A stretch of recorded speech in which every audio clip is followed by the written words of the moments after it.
Hi everyone, and welcome back to another portfolio update.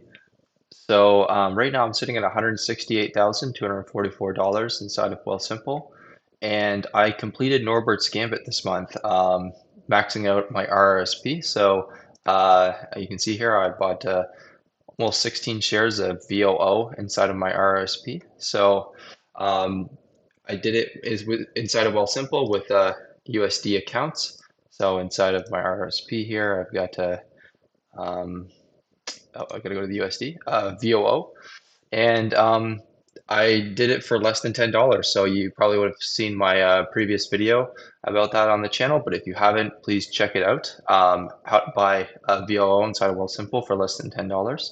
So basically, what I did is I got $10,250 Canadian, just a bit more than my RSP contribution for 2024, which was $9,994 to account for currency fluctuations that might have occurred during this process, because it does take like about a week. So I took $10,250 Canadian, deposited inside of Questrade, a not Questrade cash account or margin account, and then I bought DLR.to with those funds. And I asked Questrade support to just journal them to DLR-U.to. And then that took about 3 business days. And then I just sold it, got all the US dollars that I required, and withdrew them to my Tangerine US dollar savings account. And then just deposit them inside of Wealthsimple. If you have over $100,000 in assets on Wealthsimple, then you get USD accounts for included with your premium client status. So yeah, that was a major success, and definitely going to do that next year. So the RSP is now maxed, basically $10,000 contribution, just shy of it, in VOO.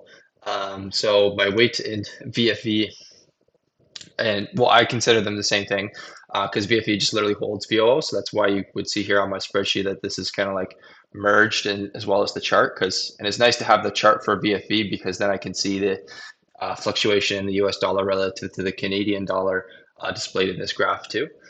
So yeah, this graph is for VFE. So yeah, and that weight is a bit higher now, 45%, which is above my target weight of 40. So with my TFSA, I'm at $4,350 out of $7,000. So I have $2,650 to go. And I'm gonna probably buy a lot of VDY, VIU, and VEE to bring these percentages up respectively and try to bring down that VFE a little bit to help rebalance the portfolio a little bit. So yeah. And then after that, it's time to start contributing to the non-registered account, which for the most part, I think I'm going to probably buy more of these funds, but I'm also going to start buying the ESPX and ETSX covered call ETFs to increase my monthly income. And I really like the effect that I've had with the covered call ETFs in the non-registered account because what I can do is I take that income and it helps max out my registered accounts when the time comes. And I'm able to use that monthly income for anything I want to. So I'm just sitting at $400 a month, just shy of $400 a month, which is pretty nice. Yeah, so the non-registered account, the plan is just to probably majority focus will be in these two, which are uh, best placed in a non-registered account, in my opinion. You should stick to the basics in the registered account. So I'm just sticking with the core funds here in green, and then which are growth funds, and then my blue ones are my income funds here. Um, so yes, bit of volatility in the market. I think in the last month, you can see here, this SPX, S&P 500, and COIFIN. We did see just over a 3% or here almost 5% drawdown in the month of April, which is yeah, it's a little bit of a setback, but as I tell everyone, when in doubt, zoom out.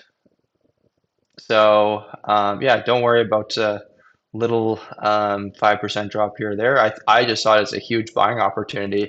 I was like, oh, I'm more than glad to buy VOO at a lower price with my RSP contribution, which was a lump sum investment of basically $10,000 Canadian. So yeah, that's just take advantage and just keep buying no matter what. And I did have to revise my monthly income for March. It was actually $513 in total. I can show you that in passive, 513, and then 438 um, for April. And that's because VDY paid twice in March, which I'd never seen before, but hey, I guess it happens. So yeah, so I revised that monthly income there. And you can see my projected monthly income with the way I'm investing right now. Um, and big payment from BQT with the FHSA being a 16K now, which is kind of nice. So that's that huge bar for first of 2025.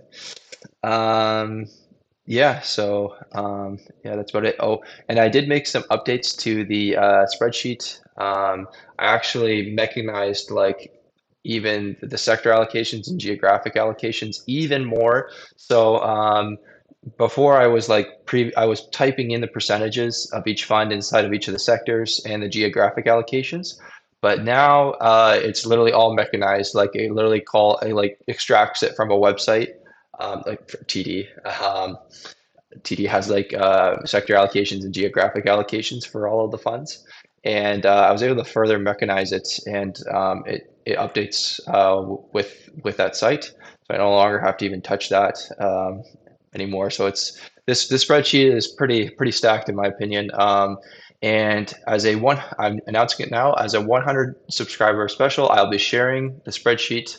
I'll be giving everyone a link to it, and I'm gonna do a video just on how to operate this spreadsheet because it is decently complicated, like how to set everything up and get these charts going on, the mechanized sector allocations, geographic allocations, and then the projected income, these graphs, automatic distributions, currency conversion from like the VOO USD to Canadian based on the like stock exchange stuff like that. So I'll be doing a in-depth video on how to operate the spreadsheet. So please stay tuned for that. And if you guys can get me to 100 subscribers, that would be amazing because I really want to do this video because I think a lot of people will enjoy to see exactly how to operate this and use it for their own finances. So yeah, another milestone for this month was with my Wealthsimple portfolio plus my employer pension plan and employee savings plan and tiny RSP.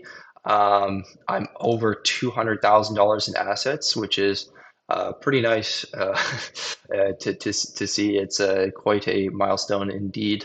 Although I think I really want to count the you'll see in the thumbnails and stuff. I use this number instead because that's my own investing, not my pension. So yeah, so I think we'll get there probably not this year, but probably early next year. So yeah, excited for that. And yeah, just keep investing, everyone, and I'll see you in the next video.